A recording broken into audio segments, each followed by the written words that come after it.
Bienvenue pour vivre cette séquence de paroles de la vie éternelle avec Marc Joseph. Aujourd'hui, nous sommes le 21 octobre. 21 octobre 2024, et c'est encore un jour de grâce que tu as à vivre avec la présence de Jésus-Christ dans ta vie.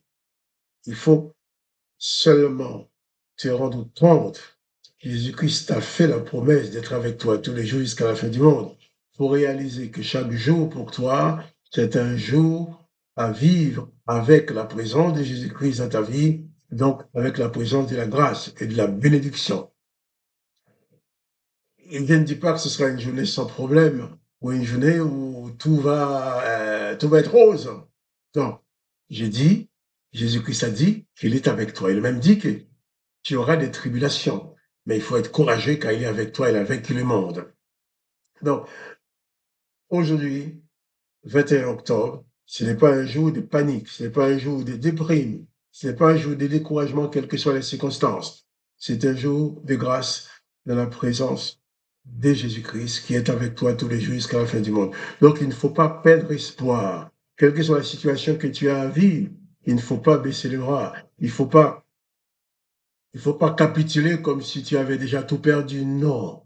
Même si les choses semblent aller à l'encontre de tes intérêts, regarde à Jésus-Christ, place ta foi en lui et tu verras, lui-même qui dit que tout pouvoir lui a été donné, eh bien, il va agir, il a tout pouvoir pour agir dans ta vie sur toutes les circonstances. Alors que le nom de Jésus-Christ soit béni, que toi aussi tu sois béni, mais tu dois prendre conscience de cette présence de Jésus-Christ. Je veux bien préciser que quand je parle de Jésus-Christ, je ne parle pas de la religion, je parle de la personne de Jésus-Christ. La personne de Jésus-Christ n'est pas une religion. Jésus-Christ n'est pas une religion, Jésus-Christ est le Sauveur. Et j'aime bien insister qu'en tant que Sauveur, si tu reçois Jésus-Christ dans ta vie, comme Sauveur et comme Maître, il ne deviendra jamais ni ton juge, ni ton geôlier, ni ton accusateur. Il sera toujours ton sauveur.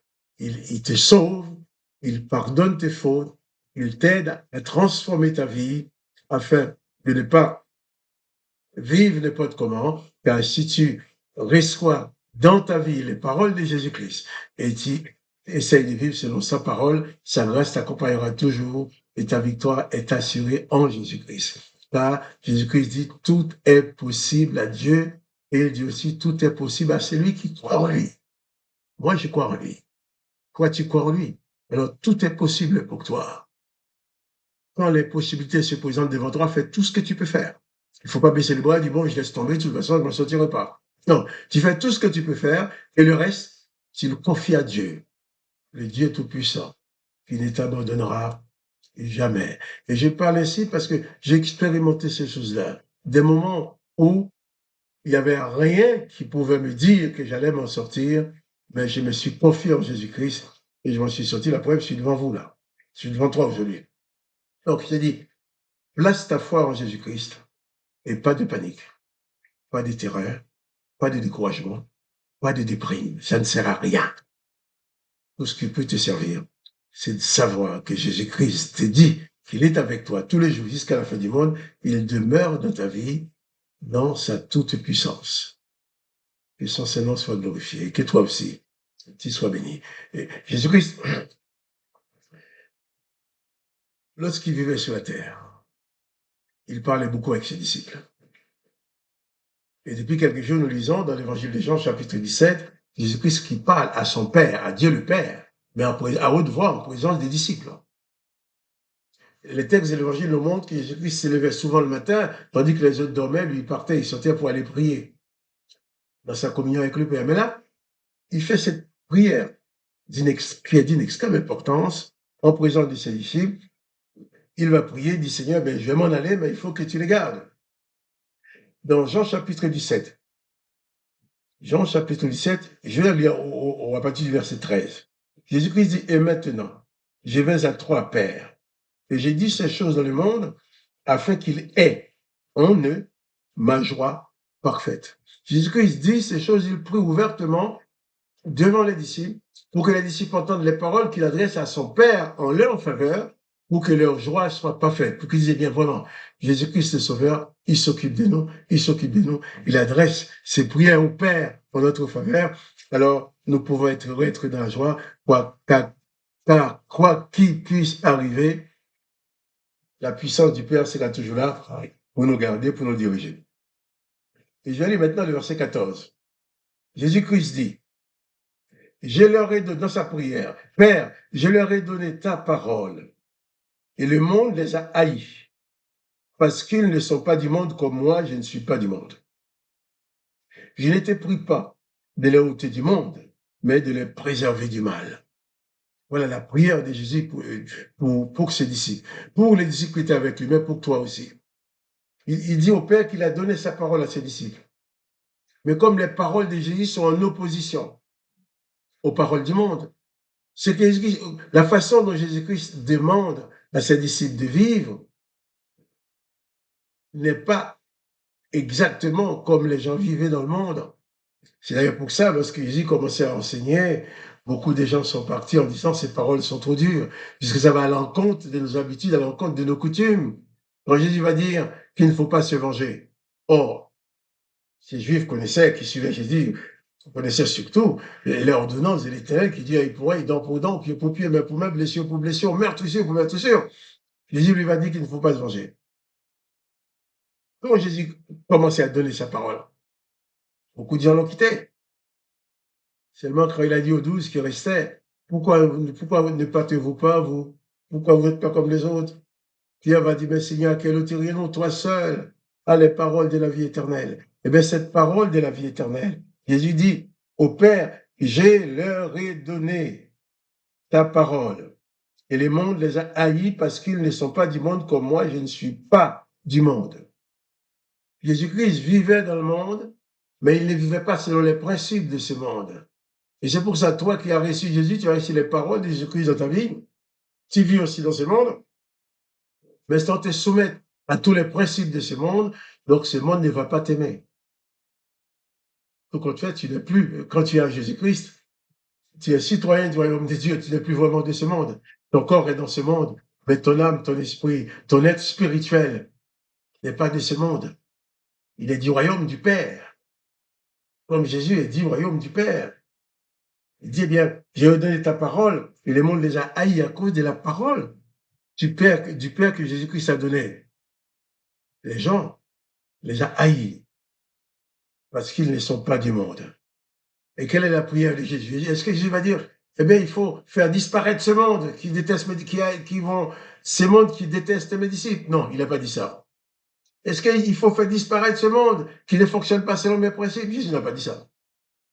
Il dit surtout, Père, j'aurais donné ta parole, et le monde les a haïs, parce qu'ils ne sont pas du monde comme moi, je ne suis pas du monde.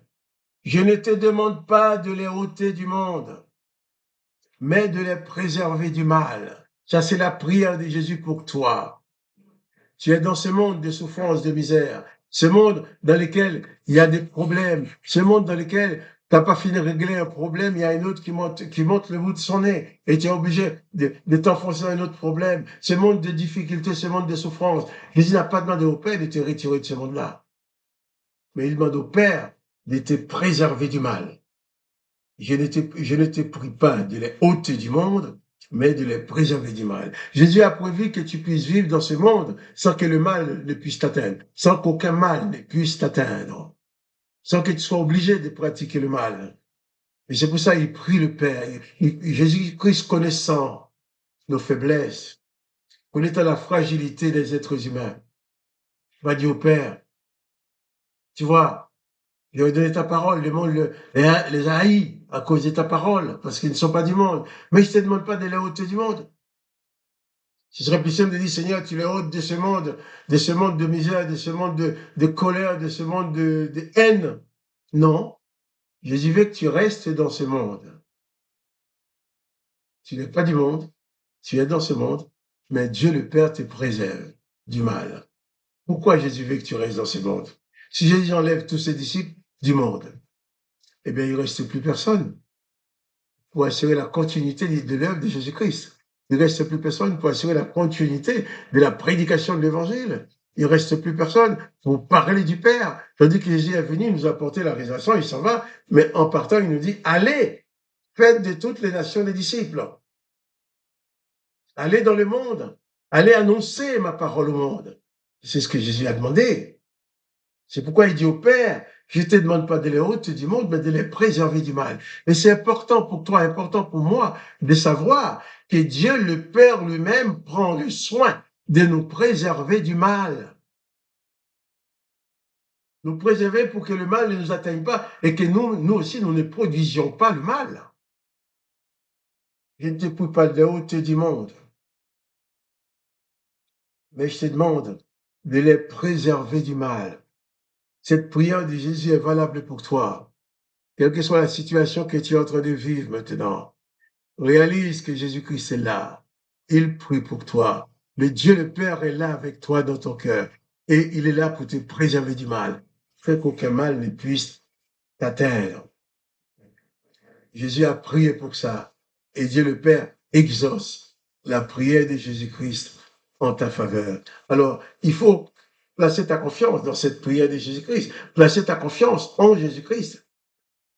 En sorte qu'aucun mal ne puisse t'atteindre. Parce que le Père te préserve. Quand le mal est présent, quand les difficultés sont là, eh bien, pas de panique. Pas de panique. Parce que le Seigneur Jésus est là dans ta vie. Le Père est là dans ta vie. Et il te préserve, il te garde. En sorte que personne ne puisse ni te renverser, ni t'entraîner dans le mal. Mais seulement, il faut que tu en sois conscient. Il faut que tu sois conscient que Jésus-Christ demeure en toi. À chaque instant de ta vie, tu dois prendre conscience de la présence de Jésus-Christ. En sorte de ne pas aller à l'encontre de sa volonté. Sois conscient que Jésus-Christ demeure pleinement dans ta vie, dans toute la plénitude de sa puissance, et pas de panique, pas de peur, pas de déprime. Car le Maître est tout puissant pour te sauver, te délivrer de toutes les difficultés que tu rencontreras. Que le nom de Jésus-Christ soit béni, que le nom de Dieu le Père soit béni. Que toi, tu sois richement béni aussi, que la bénédiction du Père soit dans ta vie.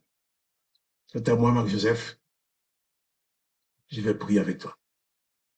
Jésus a prié pour toi, priez pour nous. Moi aussi, je vais prier pour toi. Père, dans le nom de Jésus-Christ, je te prie pour cet homme, cette femme, ce frère, cette sœur, qui regarde, qui écoute cette vidéo et qui prie avec moi maintenant. Je te demande de bien vouloir intervenir dans sa vie, de lui préserver de tout mal, et que ta présence puisse remplir son âme et son esprit, et que rien d'autre ne puisse s'y introduire. Je te demande, Père, dans ta bonté, dans ta grâce, de faire du bien, mon frère. Faire-lui du bien, faire du bien à son âme, à son esprit et à son corps. S'il y a une maladie quelconque dans le corps, eh bien que cette maladie soit guérie maintenant dans le nom de Jésus et que la paix soit restaurée, rétablie dans chaque cœur, dans le nom du Seigneur Jésus-Christ. Je te prie, Père. Amen. Amen. Donc, je te dis encore,